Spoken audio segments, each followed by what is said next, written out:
All right. Hey, everyone. Thanks again for joining the Quirk Insights call here, one of our lovely webinar series. My name is Jonathan Everett, and I will be taking you through a topic today that I am quite passionate about, which is a core system replacement. So we can do some Q&A at the end of the presentation. And generally speaking, I am more of I prefer attendee involvement during my presentation. That's just not how it's set up. So I'll probably blow through the slides pretty quick, and then we can do discussion at the end. So here we go. So just a quick introduction. My name is Jonathan Everett. I've been around the healthcare IT arena for over 12 years.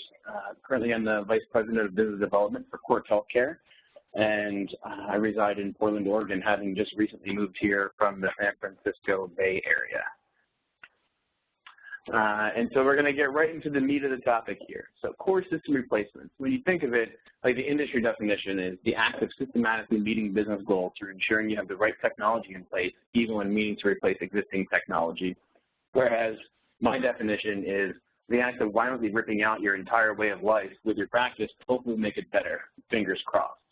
And what I'm going to focus on here is, to change or not to change. This is a question for the C-suite or perhaps the boardroom. There's so many different reasons and concepts and ideas, and like, oh, is this the right system? Is it not the right system? Do we have the right players? Do we not have the right players? It's a question that's asked at every organization across the board. It doesn't matter if you're a 2-doctor shop or if you're a 3,000 member physician group or a hospital system. So why should we even discuss this? Like, what are the main topics that create this, core system replacement conversation? And that's acquisitions and mergers, physician satisfaction, meaningful use compliance, and cost.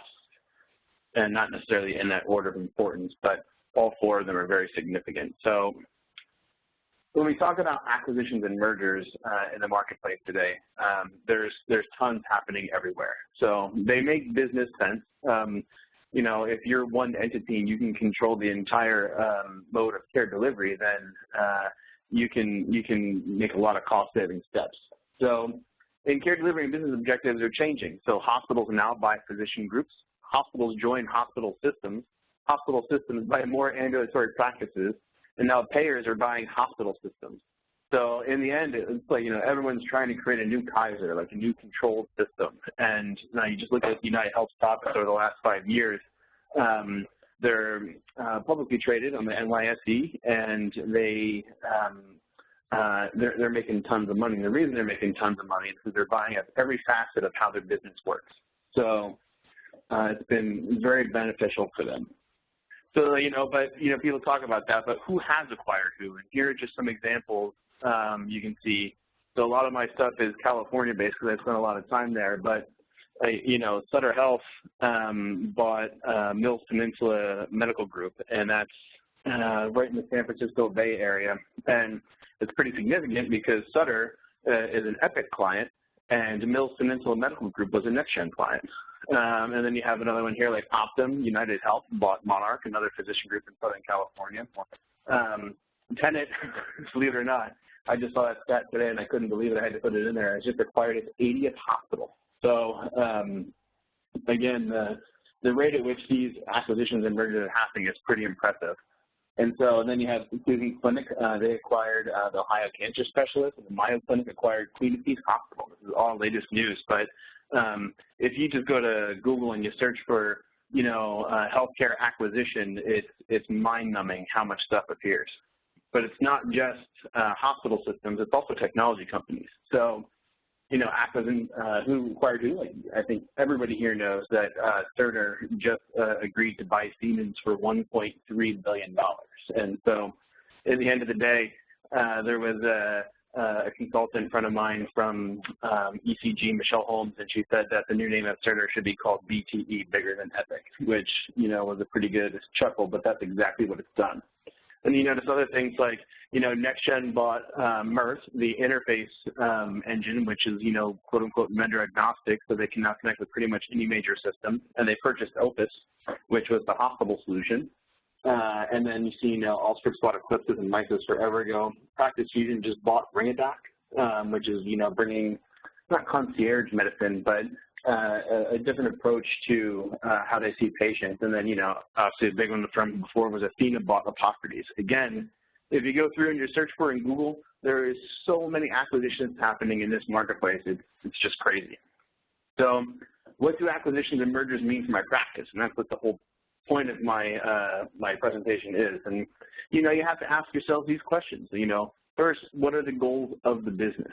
So when I say that, why are you, during like an acquisition or a merger, say practice A buys practice B, and, they both have two different technologies. Say you have an Epic and a Cerner in place, but you want to have them being on the same medical record, the same system. How do you make the determination as to why you would make that switch, or why would you make one group switch the other? Or should you buy or create interface technology between both organizations to make it be one? Or, do you just let them go their own separate ways? I mean, you have to really evaluate, what are you trying to do? Are you going to be in ACO? Are you going to be this? Are you going to be that? And that's definitely where the conversation has to start. It's like, whatever your business needs, to define that first, and then you can go through and try to find technologies that will make that work for you. And again, what is the biggest benefit of switching? What is the biggest loss of switching? Do multiple systems make sense? How much will it cost to stay? How much will it cost to switch? Do our physicians like the system they use?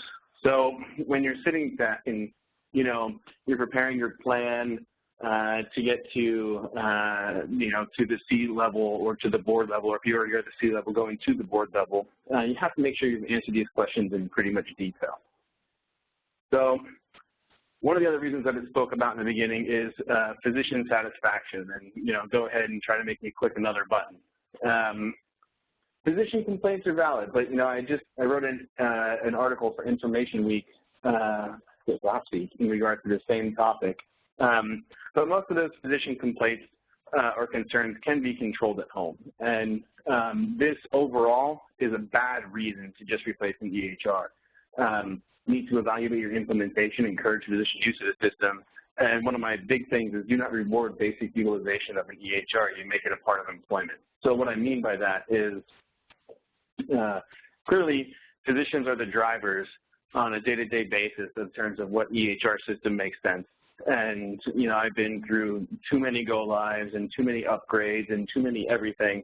And when you hear the complaints of, oh, this system was a downgrade, or, oh, this has far too many clicks, or, this application is slow. My friend uses, system so-and-so over at this place, and he loves it, and it's great, and I want to use that one instead. And the problem is, it's like those are just not good reasons to do a core system replacement.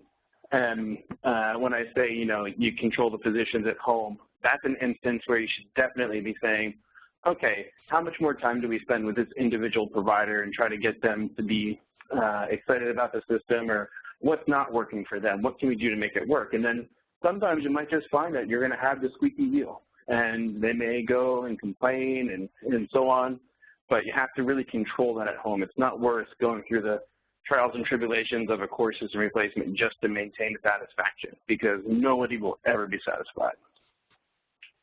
So should physician complaints make us consider new EHR? Absolutely not, but you should still ask these questions. Again, what are the goals of the business? Are physicians just complaining loudly? What is the biggest benefit of switching? What is the biggest drawback of switching? How much will it cost to stay, and how much will it cost to switch? That's, again, anytime it comes down to satisfaction, again, it can be done at home. You can fix that right in your own backyard. So, meaningful what? You said this EHR would qualify, and if anyone remembers this graphic or had seen Indiana Jones many years ago, that's the no ticket, meaning it's time to make a change. So to give you an idea, if your EHR system can't meet meaningful use requirements, or it's, Bill Smith's EHR from the middle of nowhere, and he may be really talented, he might have written a great system, but it doesn't mean that it's the right one for the future of your organization. To give you an example is, meaningful use stage 1 certification, there was 472 ambulatory systems. For when they got to stage 2, it was less than half of that. And when you go to the ONC's website and you're looking for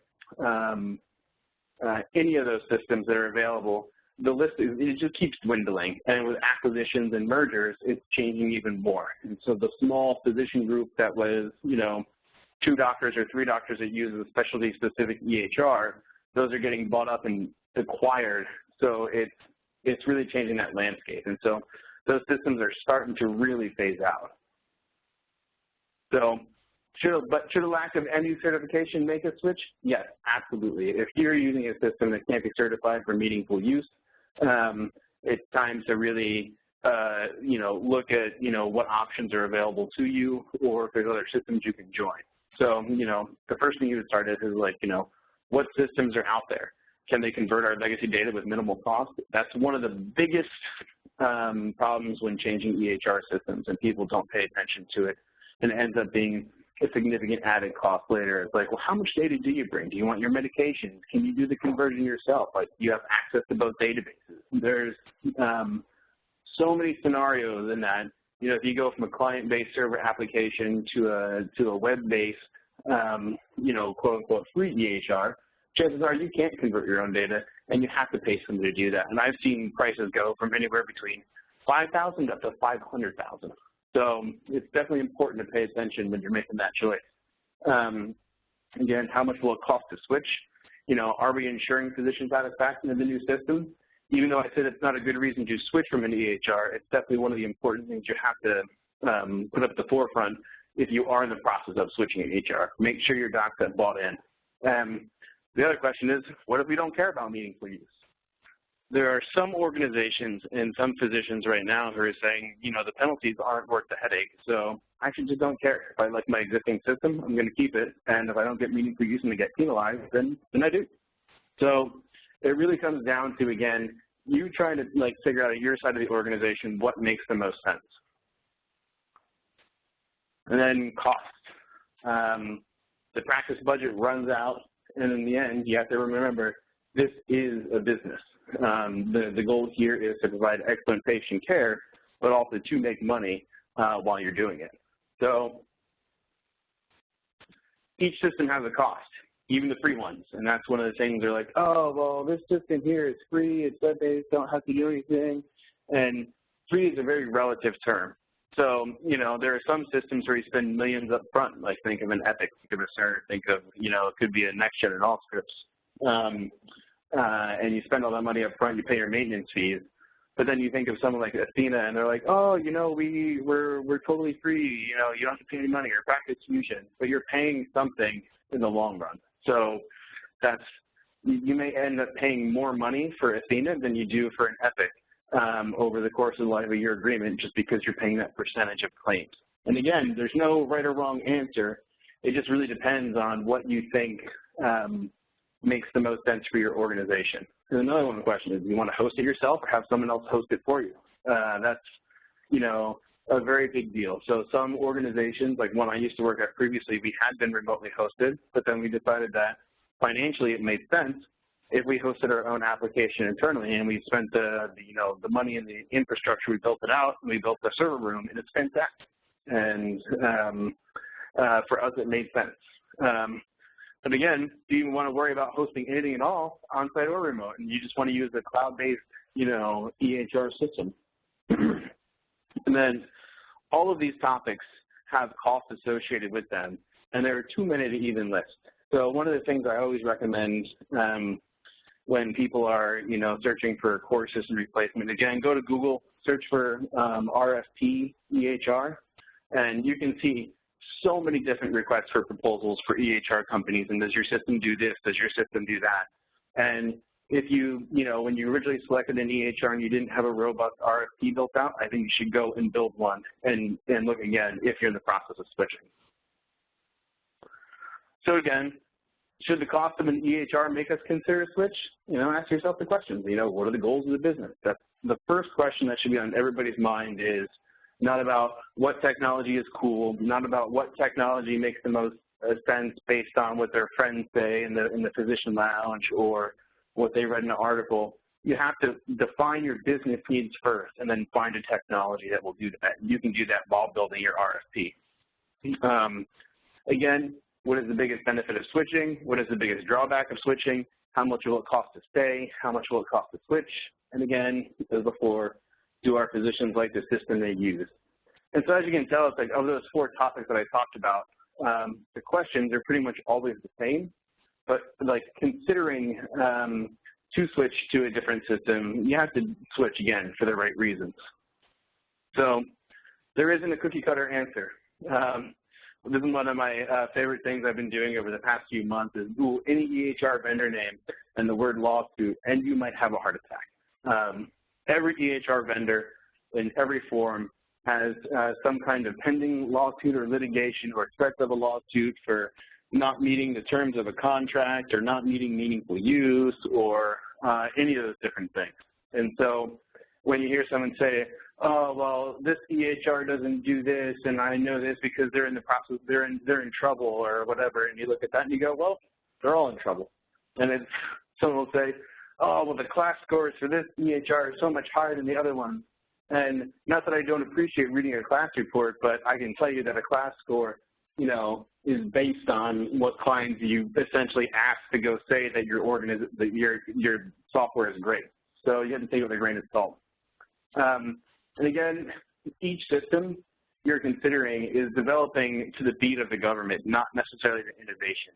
And, you know, 10 years ago, there wasn't meaningful use. And so when somebody built a new lab interface or a new interface with this, or like, oh, let's try this new technology, there was real innovation behind it.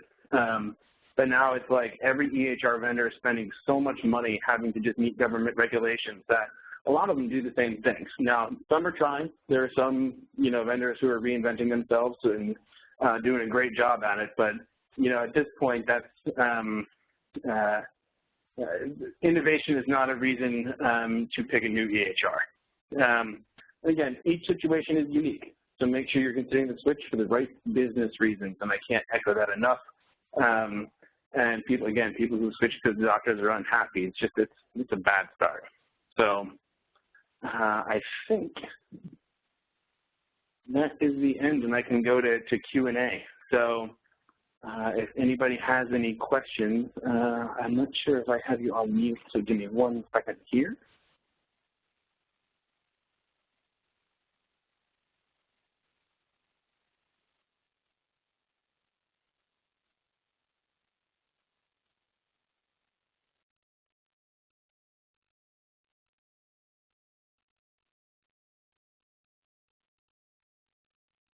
Can anyone talk? I'm trying to see what's going on here. I have to do it individually.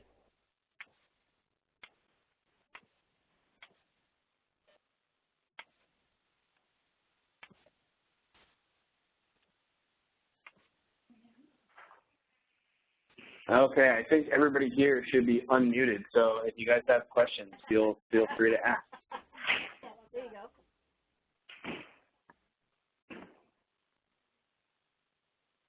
I tried calling.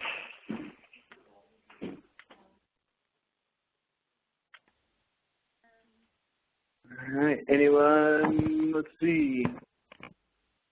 If there are no questions, we can certainly end the presentation for now, and then this will be available later this week or early next week on our website. So last call for any questions.